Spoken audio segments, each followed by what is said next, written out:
आज आम बड़ माधवपुर छत्रपुर ब्लॉक रो बड़ माधवपुर पंचायत रो बरंग गाँव रो भगवान पेंठे बनमाली पेंठे घर को आसते आपण जानते जे बनमाली पेंठे तांकर संपूर्ण चाषर क्षय हवा कारण क्षति हवा कारण से दुखद भाव में आत्महत्या करिसेंती। तांकर परिवार वर्ग को भेटिलु, तांको पत्नी को भेटिलु, तांकर 3 झियो 4 झियों को भेटिलु, तांकर बोहू को भेटिलु। तांकर एकमात्र पुओ से महाराष्ट्र बॉम्बे जाइछंती काम करिवा पे एपर्यंत आसी नांती। आमे जहा बुझिलु तांको परिवार थु सी जो दिन आत्महत्या करिले से दिन सकाळु बिल जाइकरी बुलिकी आसिले बिलर क्षय क्षति देखिला परे आउ तांको पाखरे कोनोसी चारा नथिला से भाबिले एबे निजर जीवन को बलि देबा पड़िबो। आमर कहिबार कथा जो कथा में 2 दिन पूर्वरु कहिथिलु जे जदि आज जो क्षय क्षति घटुची एथि सरकार संपूर्ण भाव में दायी।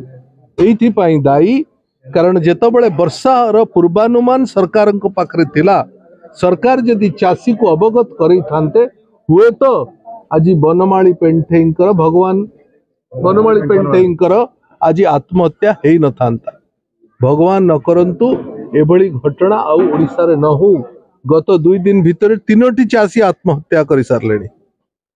द्वितीय जे जदि ए जो चाषर क्षय क्षति हेइछि सरकार को पाखरे एपक पर्यंत कौनसी ठोस व्यवस्था नहीं जे केते क्षय क्षति हेइछि जानिबा। जदि जानते ताहले तुरंत क्षतिपूरण चाषी को न देले एमाने सब भाग चाषी आज बनमाली पेंठे भाग चाषी 2.5 लाख टंका माइक्रो फाइनेंस रु अर्थ नहीं थिले 50,000 टंका हाथ उधारी नहीं थिले 3 लाख टंकार ऋण भार संभाली न पारे आज आत्महत्या कले। सरकार तुरंत सहायता करंतु संपूर्ण चाषी ऋण को छाड़ करंतु से लैंप रु हो से माइक्रो फाइनेंस रो से महिला ग्रुप तारो जहा जहाटू चाषी क्षति हेइछि एवं जहा जहाटू से चाषी ऋण नहीं चंती सरकार दायित्व नियंतु से ऋण को पैठ करिवा पई। एफएक्यू रे धान को बंद करिकरी सबु धान चाषी पाखे उत्पादित होता समस्त धान को सरकार क्रय करंतु तुरंत अवस्था। This is emergency.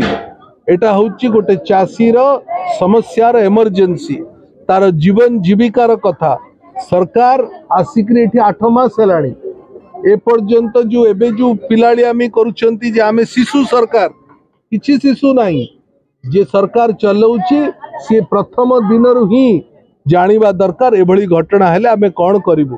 ए पर्यंत एठिकी आरडीसी हो कलेक्टर हुंतु ए पर्यंत केही आसिले नाही। विधायक कोन आज आसीथिले बोली मु सुनिली।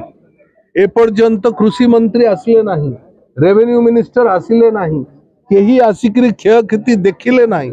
न देखिला पर्यंत निजे आखिरे न देखिले जानिबे केमती को स्तर क्षय क्षति हेछि। ऑफिसर बाबू मानकर हिसाब किताब रे सबु कथा सरकार निर्भर न करू सरकार आसिकरी निजे आकलन करू एवं आमे मध्य जहा जहा आज देखिलु आमे आम राज्य सभापति पाखक से रिपोर्टा दबु एवं राज्य सभापति निश्चित भाव में सरकार को गंजाम जिलार विशेष करी जो भली भाव में व्यापक क्षय क्षति हेछि से निमंते सरकार को अवगत करेबे एवं सुदूर प्रसारी तांको प्रति चाषी मानक प्रति जो सहायता दबार कथा सरकार ताकू दबार व्यवस्था बिजु जनता दल तरफ आमे करे।